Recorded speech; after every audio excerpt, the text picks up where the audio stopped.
हमारी संस्कृति, हमारे संस्कार सदा रहे हमारे साथ। भारत की पुरातन गाथाएं और महान संतों की वाणी। सब्सक्राइब करें तिलक कथाएं। दामू भैया और भाभी बार बार मुझसे घर बसाने के लिए कहते थे, लेकिन तब मुझे शादी एक बंधन लगती थी। लेकिन अब मुझे जीवन साथी की जरूरत लग रही है। ये तो बहुत अच्छी बात है शंकर भैया। बहुत जल्द हम लोग लड़की देखने जाएंगे। ऐसा लगता है शंकर सेठ कि तुमने पहले से ही लड़की देख रखी है। मालू, मेहमानों के लिए चाय नाश्ता। हाँ जी, नौकर लेकर आता ही होगा। अरे शंकर, तुम दिनकर, कैसे हो तुम दोनों? खुश तो हो ना? तुम दोनों को देखकर मेरा दिल भर आया। दामू, तुम जानते हो इन्हें? हाँ, क्या आप दामू को जानते हैं? जी नहीं, बिल्कुल नहीं। कौन है ये? क्या तुम अहमदनगर के शंकर सेठ को पहचानते हो दामू? भाई साहब मुझे अपना काम करने दीजिए। दामू, ये मेरे सवाल का जवाब नहीं हुआ। शंकर सेठ को नहीं। भाई साहब, मैं शंकर को पहचानता था, लेकिन ये जो यहां आया था वो मेरा शंकर नहीं था। भाई साहब अगर वो मेरा भाई होता तो मुझे पहचानते ही मेरे गले नहीं लग जाता। खोट किस्मत में नहीं है बच्चे, खोट तुम्हारे बर्ताव में, तुम्हारी नीयत में, तुम्हारे व्यवहार में है।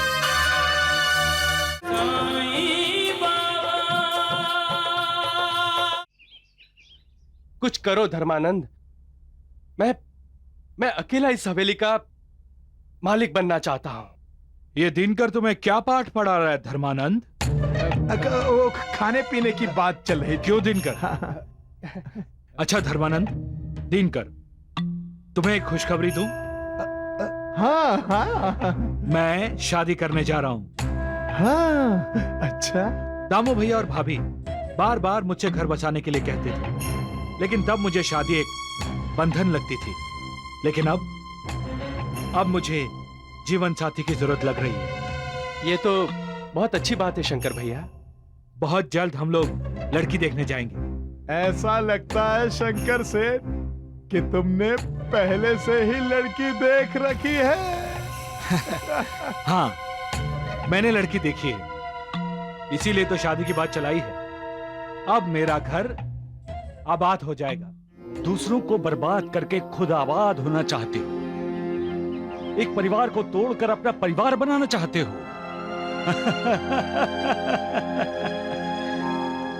सावधान,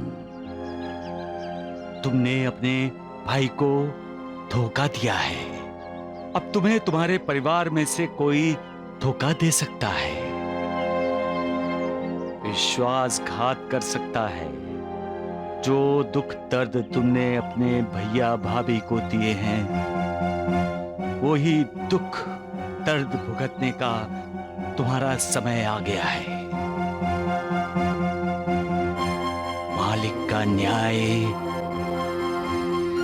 करीब है।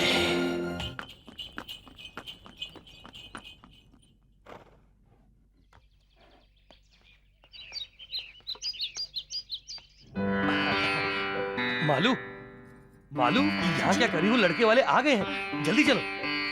लड़के का नाम शंकर है, अहमदनगर में हवेली है, खुद का व्यापार है। राजा की रानी बनकर रहेगी मेरी बेटी। हाँ हाँ, जल्दी करो, आओ भाई, आ जाओ, आ जाओ।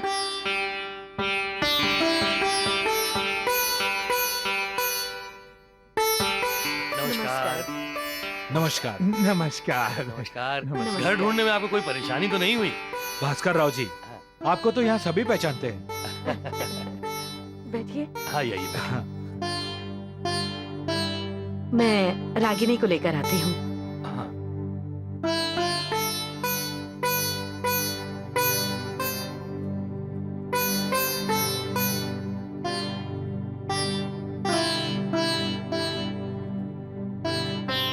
आओ बेटा। बैठो।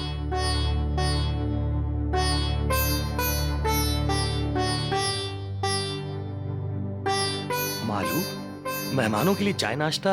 हाँ जी, नौकर लेकर आता ही होगा।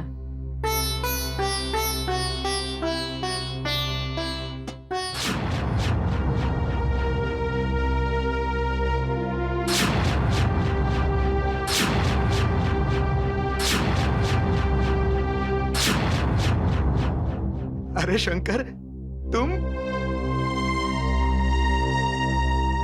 दिनकर, कैसे हो तुम दोनों? खुश तो हो ना? तुम दोनों को देखकर मेरा दिल भर आया। दामू, तुम जानते हो इन्हें? हाँ, क्या आप दामू को जानते हैं? जी नहीं, बिल्कुल नहीं। कौन है ये?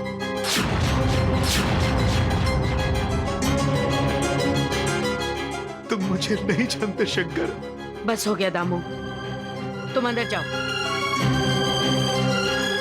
छोटे लोगों में होती है ये बुरी आदत। बड़े लोगों से पहचान बताएंगे, रिश्ते नाते बताएंगे। नौकर को तो नौकर बन के ही रहना चाहिए। मालिक के साथ नाता जोड़ने की कोशिश नहीं करनी चाहिए। मुझे माफ कर दीजिए। पल भर के लिए मैं धोखा खा गया था। मुझे लगा मेरे सामने मेरा छोटा भाई शंकर है, लेकिन गलती मेरी थी। वो अपना नहीं, पराया है।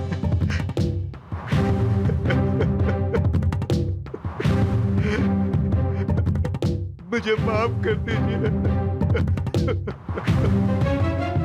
कैसा न्याय है मालिक तुम्हारा? जिसने जिंदगी भर किसी का अपमान नहीं किया, उसे अपमानित किया जा रहा है। भाई भाई को पहचानने से इनकार कर रहा है। जिसके पैर छूने चाहिए उसे ठोकर मारे जा रहा है।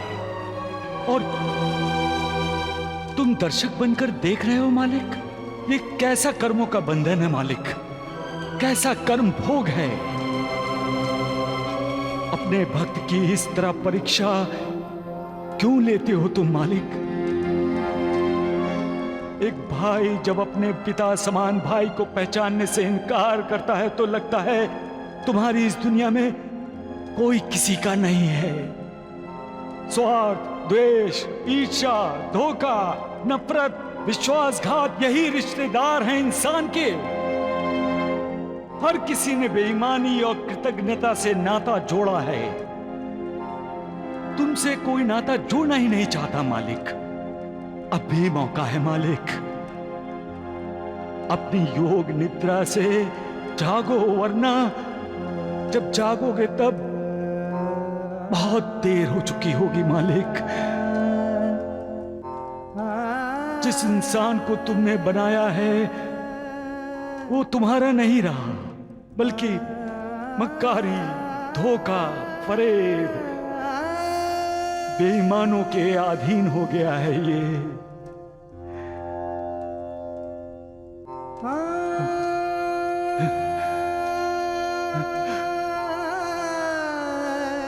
सबका मालिक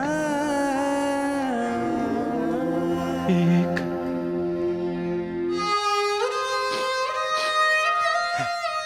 दामू, जी भाई साहब। तुम रो क्यों रहे हो दामू? बिल्कुल नहीं,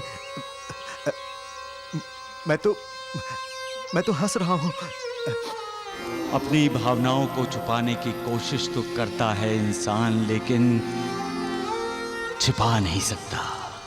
ऐसी कोशिश करते हुए उसका चेहरा, उसकी आंखें जो बोलती हैं, समझने वाला समझ जाता है कि वो झूठ बोल रहा है।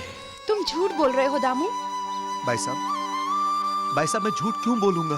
क्या तुम अहमदनगर के शंकर सेठ को पहचानते हो दामू? भाई साहब मुझे अपना काम करने दीजिए। दामू, ये मेरे सवाल का जवाब नहीं हुआ। शंकर सेठ को नहीं।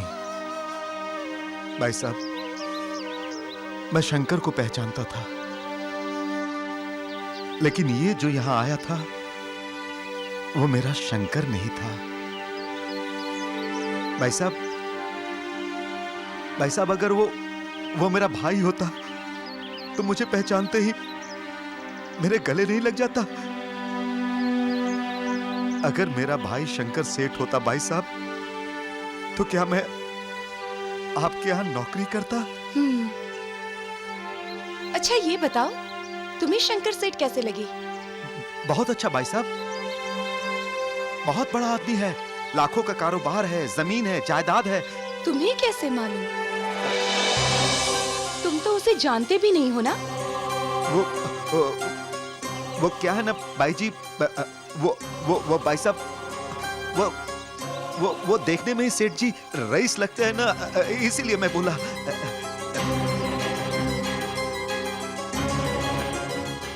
मैंने कितनी बार कहा है कि अपने पूर्व जन्म के संबंधों की वजह से ही इंसान इस जन्म में संपर्क में आता है। तुम्हारा और इस लड़की का भी पूर्व जन्म का कोई ऋणानुबंध होगा जो वो तुमसे हमदर्दी जता रही है। ये भी तो हो सकता है कि वो तुम्हें इंसाफ दिला दे। मालिक की लीला कौन समझ सकता है दामू? जिंदगी के किस मोड़ पर हमें कौन मिलने वाला है, वो हमारी जिंदगी में क्या बदलाव लाएगा, अच्छा या बुरा हम नहीं जानते, लेकिन वो मालिक जानता है। इसलिए मालिक की भक्ति करो, मालिक की शरण में जाओ, मालिक का गुणगान करो, तुम्हारी हर मुश्किल आसान हो जाएगी। सबका मालिक एक।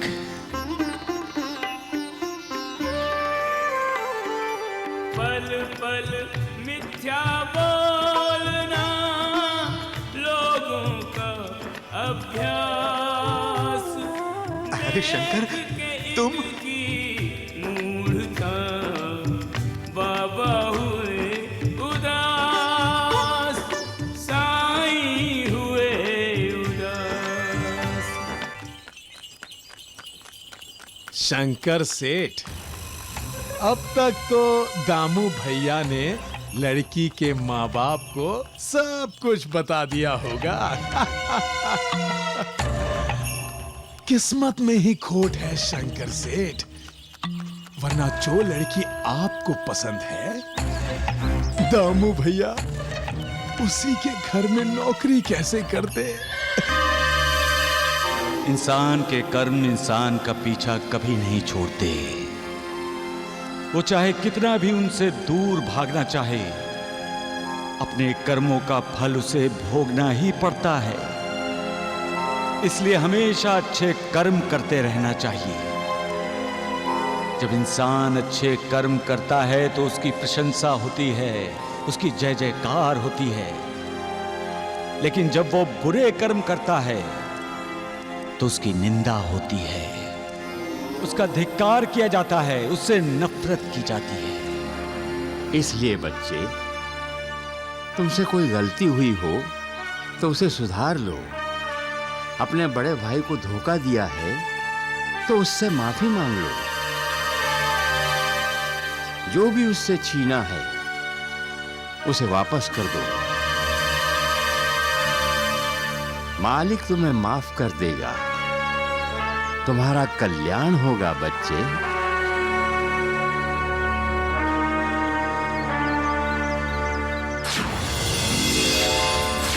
ये फकीर बाबा गायब कहाँ हो गया?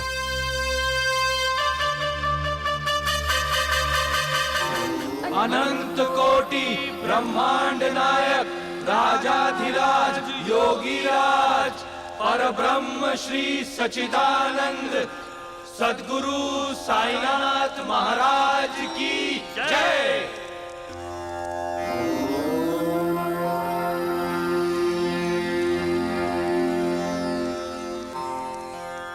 ज्ञानी, योगी, ऋषि मुनियों ने, संतों ने हमें शिक्षा दी है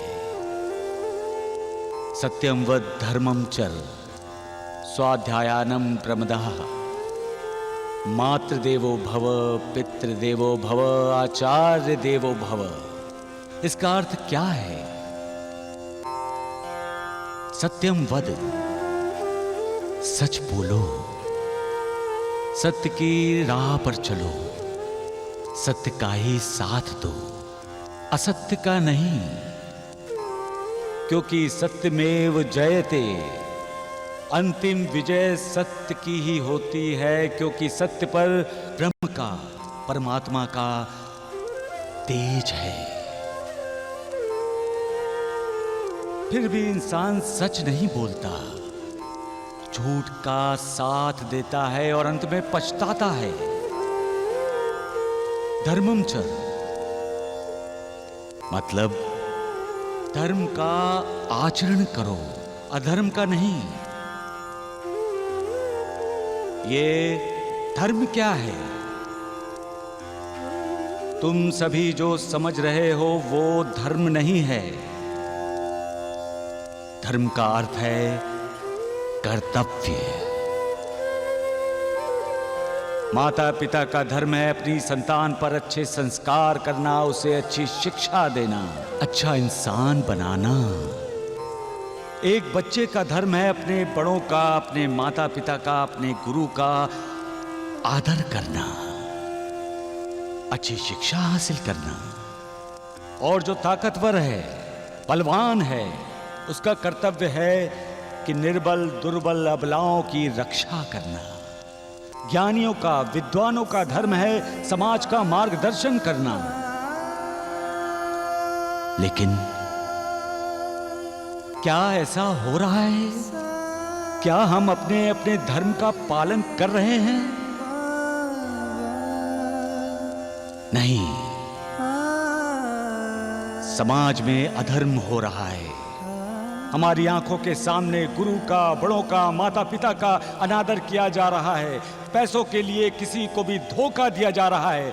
अपनों से ही विश्वासघात करते हैं लोग। क्यों? किस लिए? जमीन जायदाद के लिए? अमीर बनने के लिए?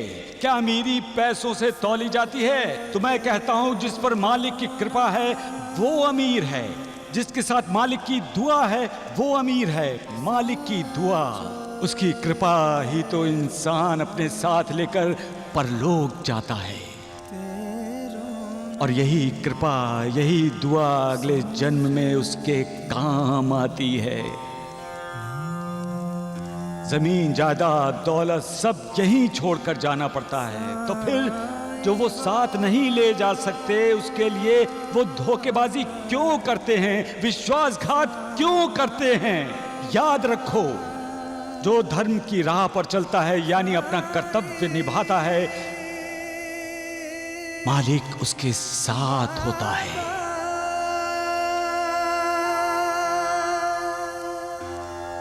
सबका मालिक एक